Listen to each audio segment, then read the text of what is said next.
Today, I would like to introduce you to a botanic print, a method that I use to upcycle and personalize clothes and textile accessories. But first, I will share with you the importance of prolonging the life of our garments and the background of the fast fashion industry, how it destroys the environment as a second only to oil in creating pollution, and how it violates human rights across the world. Let's see how it looks on the map. It's said that the fast fashion is a response to a huge market of consumers that are demanding high fashion at a low cost. But fast fashion retailers are actually creating that demand because selling tons of clothes is really profitable. Instead of replenishing their stock, they replace the items with new items of a different style, making our older clothes outdated and unfashionable, and making us constantly want to keep shopping for new, trendier clothes. Polyester is the most popular fiber used for fashion. But when polyester garments are washed in domestic washing machines, they shed microfibers that add the increasing levels of plastic in our oceans. Small creatures, such as plankton, eat the microfibers, which then make their way up to the food chain to fish and shellfish eaten by humans. Materials like acrylic, polyester and nylon are not biodegradable. Once they are created, they are here forever. Viscose is created from wood pulp, and about 30% of viscose and rayon come from endangered and ancient forests. Leather and wool. Not to mention animals suffer, leather and wool are harmful for the environment as livestock and its byproducts contribute 51% of the global greenhouse emissions. Australia is the biggest producer of wool. China, Brazil, and Italy are biggest producers of leather. Cotton is mostly produced in China, India, United States, Brazil, Pakistan, Turkey, Uzbekistan, Turkmenistan, Australia, and Burkina Faso. Cotton is biodegradable, but its production requires huge amounts of water. About 3/4 of global cotton production is heavily irrigated, which leads to drought, which has even led to entire lakes drying out. Production of a single pair of jeans requires 7,000 liters of water, and of a single t-shirt, about 2,700 liters of water. So, to produce a t-shirt, we use as much water as we drink over a 3-year period. Even in organic cotton farms, slave labor has been used. For example, Uzbekistan is slowly eliminating state-sponsored forced child labor in a cotton harvest. Toxic chemical use in agriculture for growing cotton has a devastating impact on farmers' health. It may cause cancer and birth defects of their children. There are a few new alternatives, but they can't keep up with mass production, like coffee ground fibers, banana fibers, or similar to leather, pineapple fabric piñatex. Some of them are better known. Hemp, that requires less water and provides more fiber, or linen, that also doesn't need any chemical pesticides or fertilizers. So, what is the life cycle of a cotton t-shirt? The first stage is a crop production, then cleaning, spinning, and weaving, then distribution, use, and finally, disposal. It's a global process. 36 million people are living in modern slavery, many of whom are working in the supply chains of Western brands. Millions of people making our clothes are dealing with low pay. Only 2% of fashion workers around the world are paid a living wage. They have unsafe working and living conditions, struggle with harassment and abuse, especially women. The fashion industry is one of the biggest drivers of modern slavery in the world.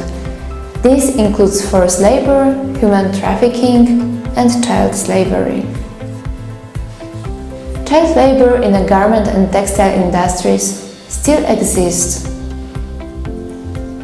in Thailand, Bangladesh, India, Egypt, Pakistan, China, and earlier mentioned Uzbekistan.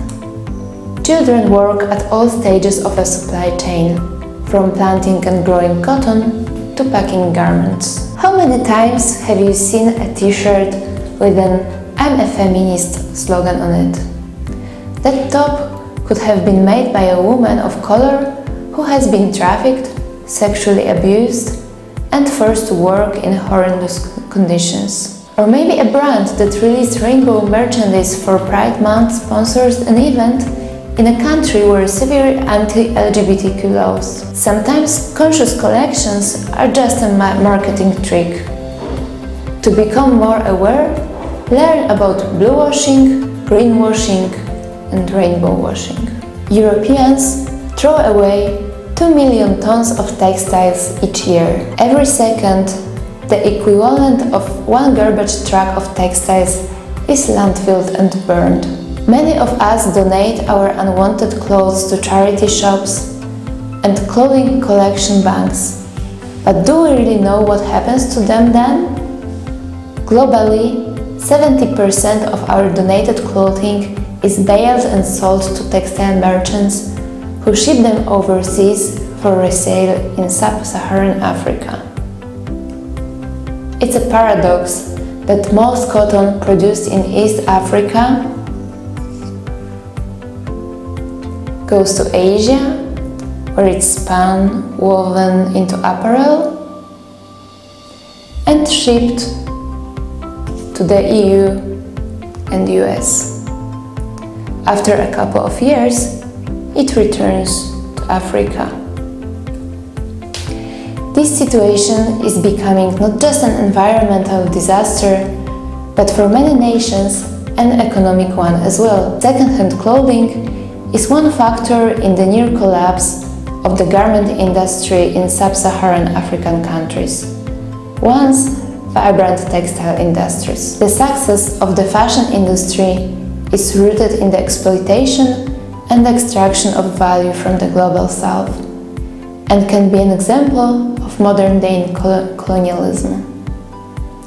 Production and consumption are happening in different parts of the world, so an improvement of labor standards in producing countries is seen as a cost, not benefit. If you care about the environment and human rights, there is only one answer when it comes to buying new clothes: don't. If we can't follow this simple direction, we can still do much better. Refuse. Say no to impulsive purchases. Stop buying things just because it's cheap or just because they're in style.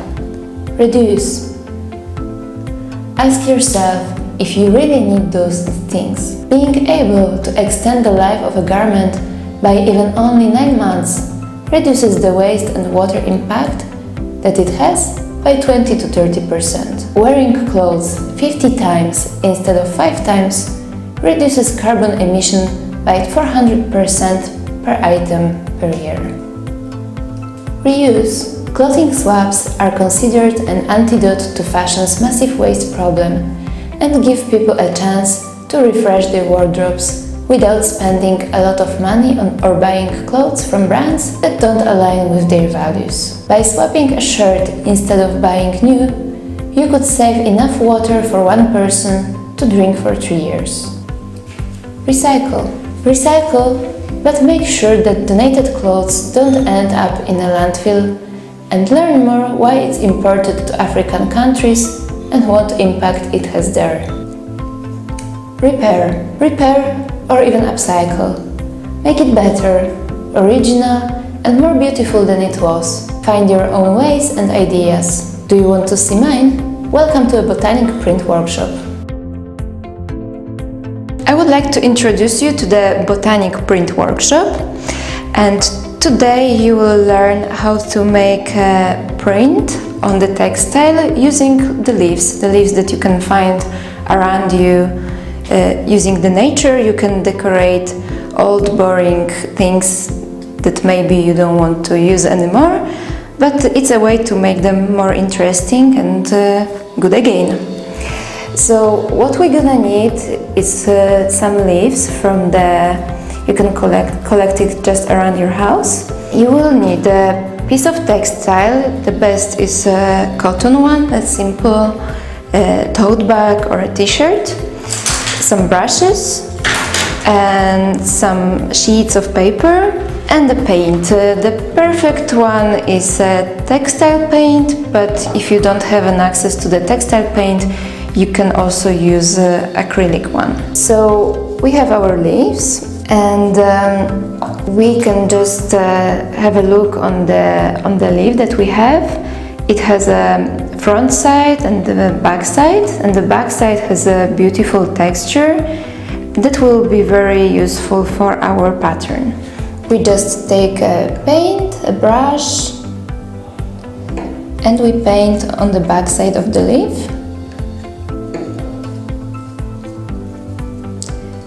We paint on the piece of paper just not to dirty our table. We should be fast, because if the paint dries, it's more difficult. But if you want, you can make some texture, some different colors. For example, the nerve of the leaves can be a little bit different. Everything is up to your imagination. And we take the leaf and we put it again upside down and place on our t-shirt or our cotton bag. And with another piece of paper, we just press it carefully in every part of the leaf, especially the nerves and the stem,